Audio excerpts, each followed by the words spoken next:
নমস্কাৰ লাইভ আসামলৈ সকলোকে স্বাগতম জনাই ষ্টুডিঅ'ত মই ৰিঞ্জা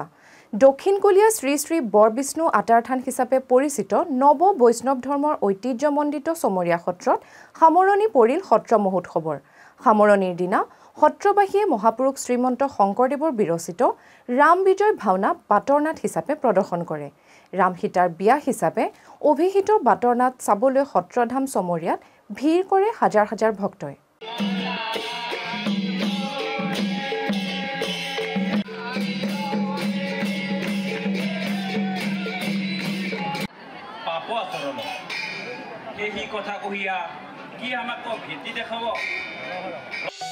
দক্ষিণ কলীয়া শ্ৰী শ্ৰী বৰবিষ্ণু আটাৰথান হিচাপে পৰিচিত নৱ বৈষ্ণৱ ধৰ্মৰ ঐতিহ্যমণ্ডিত চমৰীয়া সত্ৰৰ সত্ৰ মহোৎসৱ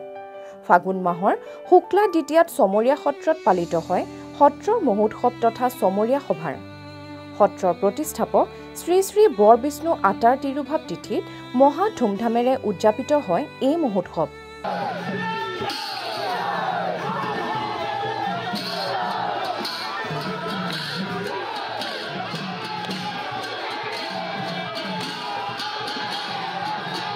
অইন বেলিৰ দৰে এই বেলি 4 দিনীয়াকৈ পালন কৰা হয় এই মহোৎসৱ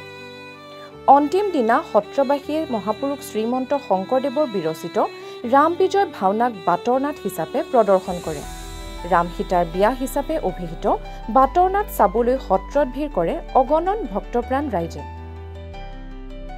সেইকাৰণে দক্ষিণ কলৰ গুৰুজনৰ যেটো তিৰবাং তিথি সেইকাৰণে আমি সত্ৰৰ ভিতৰৰ পৰা গুৰু এখন ওলাই নি আমি তাত স্থাপন কৰোঁ মানে তলিঘৰত এইটো দক্ষিণমুৱাকে ৰাখা হয় আৰু গুৰু দুজনৰ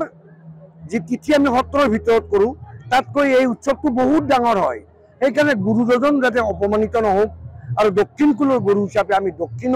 দক্ষিণ চাইডে লৈ যাই তলিঘৰত এই মানে মানে গুৰু এখন তাতে স্থাপন কৰোঁ এইটো আমাক গোসাই ওলোৱা উৎসৱ বুলি কয় তাহানিৰ পৰা গতিকে আমি পৰহি দিনা এইটো কৰিলোঁ যোৱাকালি তেখেতৰ তিথি কৰিলোঁ আজি সামৰণি আজি আমি তেখেতক আকৌ গুৰু এখন লৈ আহি আমাৰ যেটো সত্ৰৰ মণিকূট গৃহ আৰু আমাৰ মূল মানে আসনত তেখেতক দুইটুকুৰ ঠাইতে আমি আকৌ স্থাপন কৰি আকৌ আমাৰ আজি সমাপ্তি আমি ঘোষণা কৰিলোঁ তেওঁক আনতে এই ৰাম বিজয় বাটৰ নাটখনৰ বাটত কৰি আনো আধ্যাত্মিকতা ৰক্ষা কৰা আৰু ঈশ্বৰ ভক্তিত সকলোৱে আগুৱাই অহা উদ্দেশ্য কিন্তু এইটো